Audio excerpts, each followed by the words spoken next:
Well, good afternoon. Good afternoon, Nixie. I'm here with Nixie Hnetkovsky, and she's our Director of Student Learning Assessment for IECC, and just wanted to have a quick conversation with you, Nixie, about student learning. More specifically, wanted to speak a little bit today about co-curricular assessment.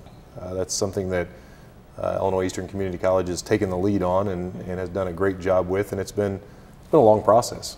It really has been something that's started with our general education assessment, worked through what most people think of as assessment, and that being student learning assessment, and taking that outside of the classroom and moving that into the co-curricular areas has been something that we've worked very hard at, and we've had great success with. But let's just talk a little bit about co-curricular assessment and what that is in relation to really what we think of as learning assessment. Right. Well, you're right in that co-curricular assessment is kind of the new and hot area for people to be working in the assessment area. Co-curricular traditionally means learning that happens outside of the regular curriculum or outside the classroom, as you said it, and then it's also complementary to that learning. So we know that traditionally students learn things inside the classroom, but the co-curricular areas offer them an opportunity to practice that learning.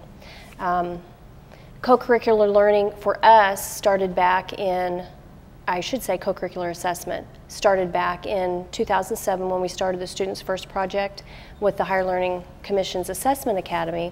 And at that point, our understanding was very basic, in that the co-curricular areas like financial aid, student services, advising, LRC, those areas of course support learning, because if they weren't doing their job, our students wouldn't be able to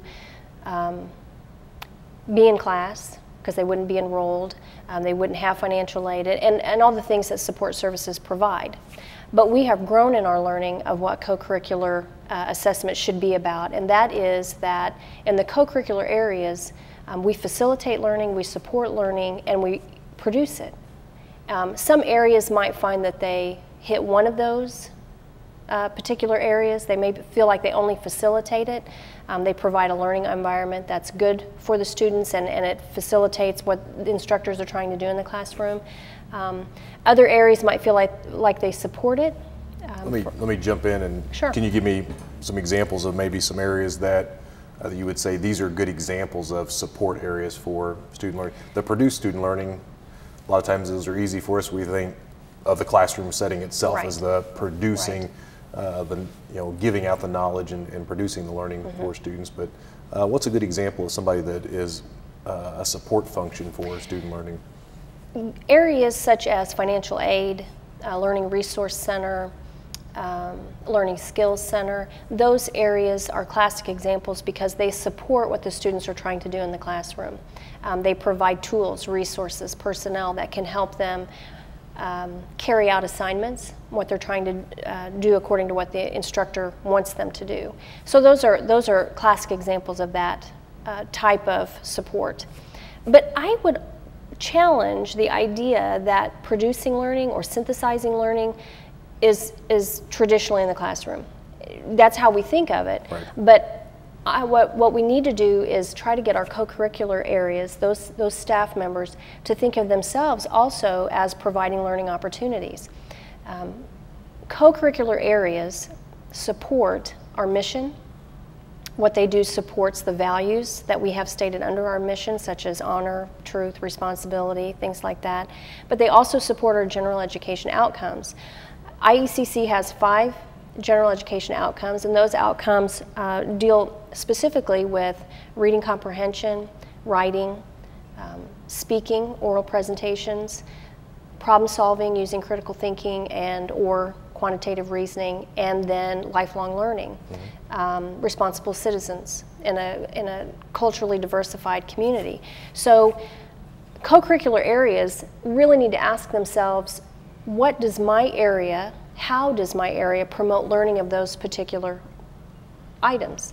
For instance, I was thinking about advising earlier, where the student comes in, and unless they're able to really explain themselves, what they want, what courses they want, unless they can present themselves in that way, they're not going to have the outcome that they need. They're not going to be able to enroll in the courses that they need to complete their program. Right. On the other hand, though, the advisor is also modeling professional behavior. They're modeling how to communicate. They're teaching them how to be responsible. You know, if they sign them up for a course, they're not able to take that course because they work, the student has to recognize that as a problem. So there's your critical thinking. There's so many of these general education outcomes that are learned. And that's really what we have to do. We have to quit thinking about, well, where is this taught? And we have to start thinking about, where does the student learn? Well, I think that's a critical element that we've spent a lot of time getting past that taught, the vernacular of what it is that needs to transpire with people on a regular basis, is that element of moving from taught to learn. Exactly. Just in what we talk about. What is it that the student learning, what student learning is taking place, and what is it the student is learning versus what is being taught. Right. And I think that's what's taken it from the classroom as such, yes, out into all the other aspects of the institution. One of the things that struck me when you were talking about the advisor is, I think what you're saying then is you're saying that the interactions that everybody on campus has with a student has the opportunity for that student to have a learning experience. Exactly. And Dr. Mudhank, when he came and spoke with us last fall, brought that point up, that every interaction with the student is an opportunity for learning. Whether it be, you know, what the student learns inside the classroom is very content focused, and rarely will they go out into the co-curricular areas and use that content learning, whether it be science or auto mechanics or nursing. But when they come out into the co-curricular areas, interact with our staff, then they're practicing all those general education type skills that are equally important in the workplace. And I think that's one thing that we as faculty and staff tend to forget. In order for a person to be hired, they could know everything in their content area, but if they're not able to speak and express ideas orally, if they're not able to write and defend ideas and make sense, if they're not able to be responsible citizens, get to work on time, be professional in the manner that they work with people, have teamwork, then those people probably are not going to have jobs. So I think it's just as important that we practice that kind of learning everywhere on campus. Right, and I think a lot of people, now this gets some people down whenever you start talking about education being in the service sector of the economy, and we're not saying that it's a business unto of itself, but in that service that we provide for students, one of those things that we provide on a regular basis are just those things that you're talking about, and that is modeling those behaviors. Right. And for us to provide a good service to those students, we have to take those students from where they are to where they need to be, whether it's at community college where they're moving on to a position in the workforce, or if they're moving on to a four-year institution or a baccalaureate institution. So those are the skills that put them ahead. You know, when you're looking at a list of people to interview for a position, those are the skills that put that person at the top of the list. You gave an example earlier about advising, and I think many people, as they think about co-curricular assessment, would say, I can see where advising fits in with co-curricular assessment pretty easily. What would be an example of a much more difficult, as people start the co-curricular process, where they say, okay, now this area of campus, because quite frankly, we have a co-curricular group for every area of campus. So we have a co-curricular team for our learning resource centers, for our advisors, for financial aid, but we also have them for athletics, for our clerical staffs, we have them for custodial and maintenance. What would be a good example you could give in maybe an area that people say, I don't see how co-curricular necessarily works, or how student learning outcomes can be fashioned in one of those other areas? Well, I think one of the areas that you're alluding to would be operations and maintenance, our O&M people. They're one of the groups that from the beginning have questioned that very thing. We don't come into contact with students, you know, as far as learning goes necessarily. But just in the recent years, they've begun to see how, for instance, wearing a jersey or a shirt, a work shirt that has their school logo on it, it separates them from the other people, maybe because they can tell that they're working for the college. So those people, the students, if they're lost, they know I can ask this person. So in that way, they're modeling professional behavior. You know, they're able to speak to those people. They are able to explain where to go, who to see in particular cases. But they also are finding that they're part of that facilitate, support, produce group. They facilitate learning because they provide environments where students are comfortable, they have good lighting, they have a clean and welcoming area. There's so many things that they do on a day-to-day basis that people don't necessarily think about, that if it wasn't like that, then the students wouldn't want to be here to learn, or they'd be distracted. You know, that's what I find a lot of times. People will be distracted by their surroundings. So that is definitely a group that doesn't necessarily fit the classical learning group, you know. Well, it's interesting, that group as well as all of our other groups, it's been a change of mindset for them to take, this is what I do. This is what I do on a daily basis, and think about that in terms of student learning, and think about how what they do impacts student learning. And many times that hasn't required them to change what it is they're doing, but just change their mindset in terms of recognizing, I do these things that do contribute to student learning. We had a great example today with just, you know, many people call it black ice. We had a lot of ice on campus today, very thin layer. As you walk out of your house, you wouldn't know that there was ice on the ground or on anything. And there was a lot of work that went on this morning between 5 a.m. and 7 a.m.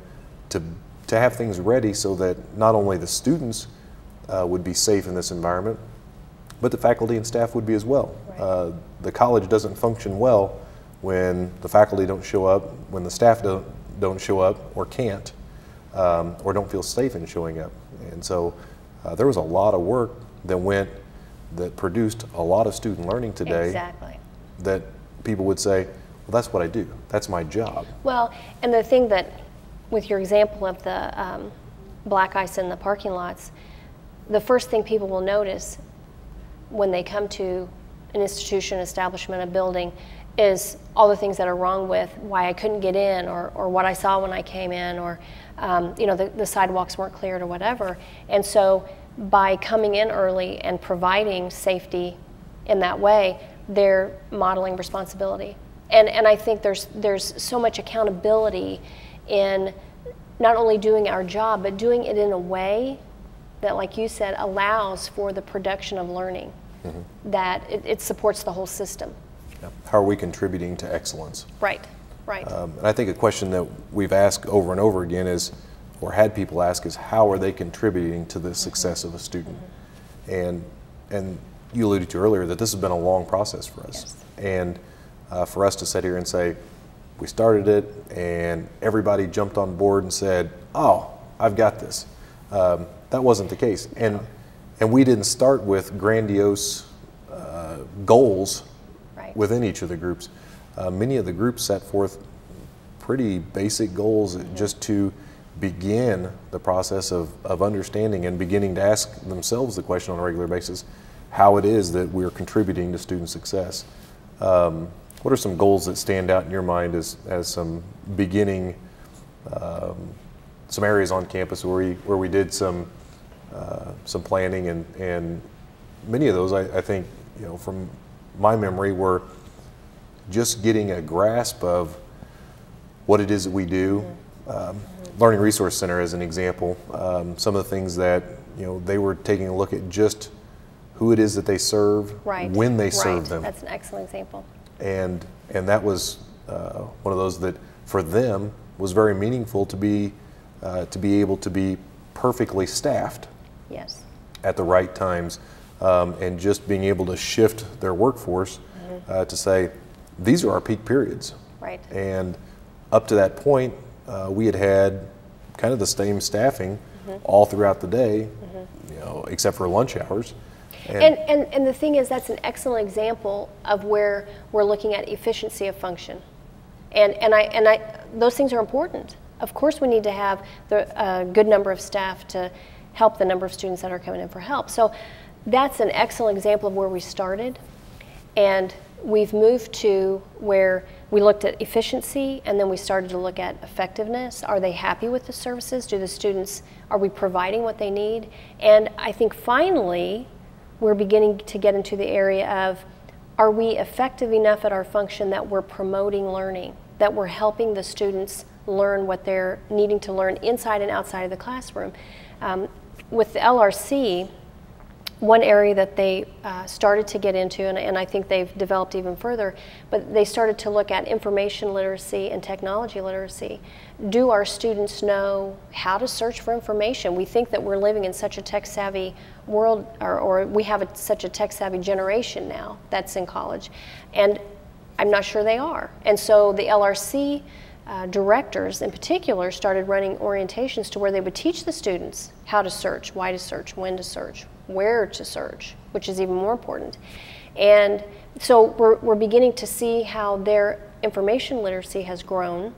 And again, that shows how they're supporting those general education outcomes.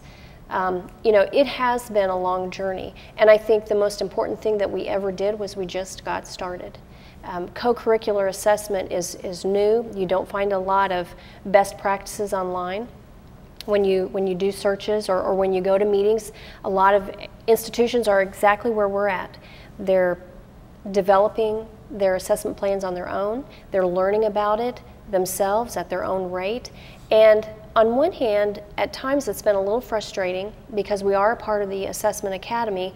I felt like we weren't getting the guidance maybe that we should have been getting.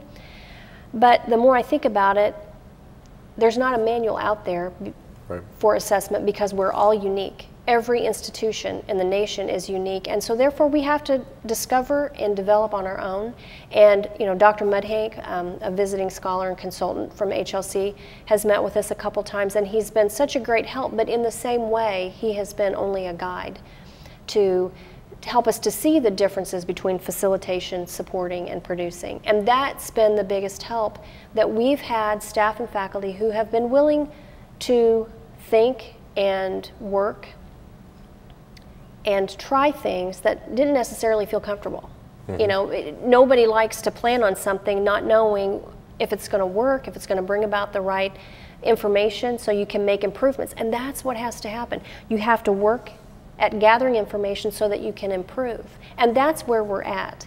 We've gotten past the fear of planning and failing, and we have failed in some cases. Well, and I think that's, you know, we've talked about the inability to have a swan dive if we fear the belly flop. Yeah. And I think for many groups that was the case, in that there was a great fear of the unknown. Right. What is going to come of this data? And the critical aspect of it was that they were able then to take that data themselves and begin to move forward in a direction. The LRCs amaze me, and you gave the example with them. And one of the things that's happened in that for them, you know, as you talk about student orientation, is they've really been a push in the first year experience group. Mm-hmm. In that they have really been, I want to say a force, but they've really said, we want to be involved in the first year experience. We want to be involved in students on campus in that first year in helping them with research and helping them mm-hmm. know what it is they need to know about our libraries and how to get resource materials. And that's been fantastic. Mm-hmm. And I don't think would have happened without going through the co-curricular assessment. Right. Well, I think there's so much that people have accomplished in their departments or maybe individually as faculty. They've accomplished simply because they've taken a look at what am I doing and is it working? And then documenting how they're going to change, and so that they can look back and see, did those changes help? And like you said, we've had several belly flops. That's okay. Now you know one way that you don't want to do that particular piece of work, whatever it may be. But growth can only come when you're working at it. And I think that's where, you know, especially with the LRC group, they have found, by having these orientations, they have found out that students don't know how to do the research so that faculty can expect a paper written. Well, I can expect it all day, but if the students don't know how to do that piece of it, then it'll never be quality work. And then it's just a cascade. It's just a domino effect. You know, and we're setting our students up to fail if we never question what we do and how it helps them. Well, and the thing that's, the last point I would make on the Learning Resource Centers is that they have made themselves an interlocking piece with several other co-curricular groups now. So now they're working avidly with the student services area. Right. They are working with the faculty on learning assessment side, and faculty saying, here's the trouble that my students are having with research, with writing their papers, with those kinds of things. And they've got several components in play with different groups, and they're kind of a central hub now, whereas when we started, they were all by themselves, right, looking at how it is that we see what it is we do on a daily basis inside of the Learning Resource Center, not college-wide and not students. Well, and all of us were doing that. Right. All of us were doing that on the co-curricular side as well as the curricular. You know, all faculty, just this is what we do in our classroom, and then that's where the LRC people did their thing, and we were just all separate. And you know, one of the big buzzwords right now is collaboration, and I feel like that's really what we're doing as an institution. I was trying not to throw that word out just for fear that it would. Because it is, yeah. But that's how I feel we're serving our students the best, is that we're all working together to figure out where are you trying to go? What are you trying to accomplish? And then how can all of us help you get there? And that's our strength. Our strength is in our diversity of function. And when we all have the same goal in mind of helping the student complete, you know, working together is the only way we can get that to happen successfully. Well, and the old analogy is of an old wagon wheel, and all these spokes are integral to the function of that wheel, and where one of them, you know, isn't strong, then you're going to have a flat tire. And us being able to get those people to work together has been critical. Yes. And one of the things that you might talk just a little bit about is how it is that we've kind of tried to gel all these groups together, in that we've had an annual retreat, right, really to take a leader from each of these groups, which there's a lot of groups. I mean, we have 17 co-curricular groups. And you're in charge of keeping them all together for a couple days, keeping them on task, and I say on task in that part of the joy of being one of those team members in those groups at the retreat is just getting off task. Right. Is being together and talking about in a big picture setting. We got all these trees setting in there. Now we're talking about the forest and talking about how it is we do what we do and how it is we can collaborate. And so you might talk just a little bit about some of the goals you've had in getting those groups together and what you've seen from that. Well, we knew when we started the project in 2007, the Students First project, that our biggest challenge would be to work with 4 separate colleges, and how would we get all of these people to have the same goal in mind to promote learning, and how would we get them to communicate? How would we get them to work together? And so we decided that for each department, and like I said, we have 17, each department would have a leader. Each leader then would obviously lead their group in what they were supposed to do, but then come to this annual retreat and report out. And I'll be honest, the first retreat, we were all just a little bit nervous, didn't know exactly how this was going to play out. That when you send out that assignment that you're going to report out, yeah, that got a lot of shell shock around campus, Yeah. and that people were saying, well, you could feel the icicles coming through the email. What kind of report am I supposed to give here? Yes. Is this a 10-page report? Is this, What, do I have to write it? Do I have to, you know, I know. But that has been the best part of the retreat, because people are interested in learning about what all the other departments do, for one, to know about their work, but also to hear about the challenges and how they've overcome them. People also find that what they do in their department directly affects what the next department does, and that when they work together, maybe they can solve that problem. But it takes those 3 departments, for instance, to work together in working on that particular issue. So we have had great success. I mean, in my opinion, and I say this every time that I get to report to the board, that is a cornerstone of our assessment work here. And I think people would be surprised to know that that report out period of time that we have at the retreat will last 3 hours. Oh my, yeah. That it's not a quick process of somebody just saying, well, here's what we did and here's what we found. Yeah. Well, because everybody has questions. Everybody wants to know more. They want to know about this part. Have you thought of this? Did you try that? And that's where the leader, the bulk of the report out is really answering questions normally. And it's not a grilling by the same token. No. I mean, it is a group of people that are concerned about Yes. how it is what you're saying Yeah. might affect what it is I'm doing. And not Exactly. concerned as in, well, that's my territory, but there's a lot of back and forth. There's a lot of, well, have you tried this? We've been looking at this and here's what we found. And that person's saying, that's good information. Could I get some of that information from you? Right. Or we've also tried this. Have you thought about that? And there's a lot of those discussions that in the time frames in which I've been at all of them, one of the things that's been interesting to me is that you have a lot of people that all of a sudden realize we're dealing with the same thing. Exactly. Unbeknownst to them, Yeah. it may be titled a little differently, what their outcome was that they were searching for, or the data that they were trying to pull, or what it is they were trying to do with the students.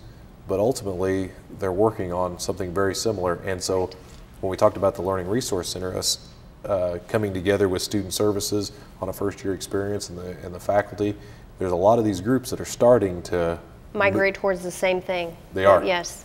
Well, and I have to say that because you're there to represent the presidents, and this past year, all the presidents were there. Our CEO, Terry Bruce, I think has been there for the last 3 or 4 years. That is a tremendous help as well. It validates what we're doing. It puts a value, assigns value to what we're doing every day. And I think that when you hear about all this in one setting, when you hear about the issues and the problems and what other people are dealing with and how they're dealing with it, that really helps you as a president, us as an institution, to know that these issues are out there, and then we can try to solve them together. So it's just been, the retreats have just been a real boost to our assessment work. And now we've even grown enough that we have a separate co-curricular retreat and a separate curricular retreat with the faculty. So we grew enough that we knew we were having very diverse conversations. Conversations about learning inside the classroom, learning outside the classroom, and we needed more people to attend so that we could have more of that collaboration. And so we decided to separate it, and it's been a great success too. So, at one of the HLC annual meetings, I attended a seminar where they talked about how long it takes institutions, academy institutions, to start using their results and really improve learning, which is the whole goal of assessment. And on average, those institutions they found would take around 5 to 6 years. And so we are developing just like we should. We are using the information in the correct amount of time, really, what they find on average. So I feel like IECC is doing a great job, that we're leading. I feel like we're one of the leaders in this area. And I always feel good when I go to these workshops, meetings, wherever we go, because we're all institutions are in the same boat. And it really has happened about the same time. About 2005 is when we saw this movement, focused and we should movement be in that towards same assessment. boat. Yes, definitely. It's not somebody's placed us in the boat and we're reluctant to be in the boat. It's Right. it's the boat we should be in. Well, and that's exactly right, because if we weren't, then we're not focused on learning and how to improve it. We could all still be in our little silos, in our little, caves, doing our own little thing, but we're not making things better for our students. And in the end, that's our goal, to help our students. And it's interesting, we talk about lifelong learning. And what has really transpired in all of this is a great deal of learning by the employees. Exactly. We're focused on our students and focused on their learning, But what's transpired is a great deal of learning about assessment and about what we do, how it is integrated into the students, the other departments on campus. And when you have people that say, well, this is just taking a long time, what they're really saying is the learning process has grown, and we have a tendency to think that we should start co-curricular assessment or whatever it may be, and it should be at 100 miles an hour within 6 months. Right.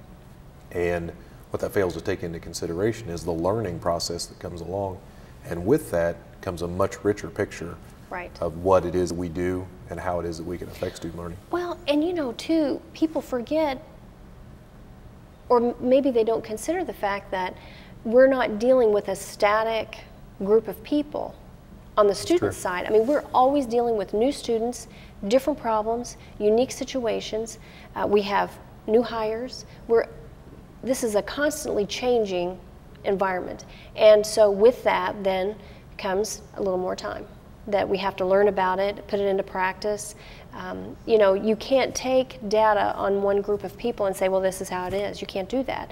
And so over a period of time, you know, in my opinion, 2 to 3 years, that's when you start to see a trend. And that's where you start to see, yes, I am being effective. Yes, they are getting what they need. And then changing the process or not. So it takes time because it has to, and we don't like that. And none of us do in any part of our lives. We want things instantly. That's the culture we have. And this just isn't. Yeah, it definitely isn't. But by the same token, it's given us an opportunity, department by department, to take a look at what we do from another angle, and that is that we've integrated this as part of our annual review process. Right. And that has really given, because I imagine it's the same for most organizations, the annual review process is something that people say, it's not a good use of my time, it's something that I have great disdain for, but it's given us the ability within those departments for them to have very rich conversations about what their goals are and have ownership, or what I like to talk about shared purpose. Right. They have a shared purpose in what it is that they're doing and how those goals line up to the outcomes that they're looking to have with students. And so that's a good point, because we do have shared responsibility for learning. And I think one of the things that assessment has helped us to do is take the magnifying glass off of ourselves and look at the student and focus on them. And then the changes that we have to make in process or in personnel or whatever has to happen, it's not about a personal thing, it's about our student and what needs to be changed in order to take care of them. And so, you know, people look at assessment and feel as if they're under the microscope. That's not true. The results are not an evaluation of the person. The results are an evaluation of the process and how is learning happening. And I think one of the things that's really exciting is that people are starting to realize that learning is not handled by one group of people. It's not just the faculty who have responsibility to promote learning. All of us do. Every time we talk to a student, it's a time to teach them and a time to help them understand who we want them to be when they leave. We want them to be successful. Right. You know, we want them to be responsible and to be truthful and honest and have honor and get hired. And all of us have a stake in that. So, and I think that ultimately leads to, you know, what we see coming on board now is that completion agenda. Yes. And, you know, the institutions that have a good co-curricular structure with their assessment as well as their student learning assessment on the curricular side are going to see much greater completion numbers ultimately moving towards the 2020 agenda. Right. Well, and that's such a good point to bring up, because completion is not just about I completed all the coursework in my program. That's right. Completion is about every one of our departments making sure that that student was able to walk down and pick up the diploma. You know, it's all of our responsibility to help get him there or her there. And that diploma or certificate can be anywhere from 7 credit hours to, well, let me back it up. It could be the GED. coming in here at a community college to a 7-hour certificate on through their associate in science degree. And that continuum is different for every person and creates an opportunity for us really to take a look at, from a co-curricular assessment perspective, what it is we do to support those students in a myriad of different avenues that they've chosen to pursue. Right. Well, learning has changed in a lot of different ways, but we see it at the forefront now through the criteria for accreditation. You know, in 2 years we're going to have our next accreditation visit, and to be honest with you, even though it's a little bit of a nerve-wracking time because you're on the you're on the stage showing what you've done, but for me and for I hope everybody, it's a time that we're really going to be able to be proud in showing what we've developed and done over the last 10 years. We've developed a process, we've developed infrastructure, we've developed an understanding. Well, and one of the best parts of this is I think it will be less nerve-wracking for people because they've gotten comfortable with the fact that I tried this and it didn't work, and here's what I learned from it. Right. And those conversations with accrediting bodies are really the conversations that they want to hear. Exactly. What is it you've done? What is it you learned from that? And how is it you've taken that and moved forward? And we have example after example after example on campus, district-wide even, that these groups have taken that information and have really succeeded in taking the initiative to say, I'm going to try this. Right. I don't know where it's going to go. No, and that is the thing that will keep us moving forward, is that as long as we're doing our job of improving on what we're doing, improving on promoting learning, then we'll always be okay. When we quit caring about that, and when we quit looking at our results in order to make things better, that's when things will become stagnant and we will be in trouble. Yeah, I definitely agree. Well, Nixie, I thank you for taking time today, and I thank you for your leadership that you've shown in our co-curricular assessment district-wide, and so thanks for coming by today. Thank you.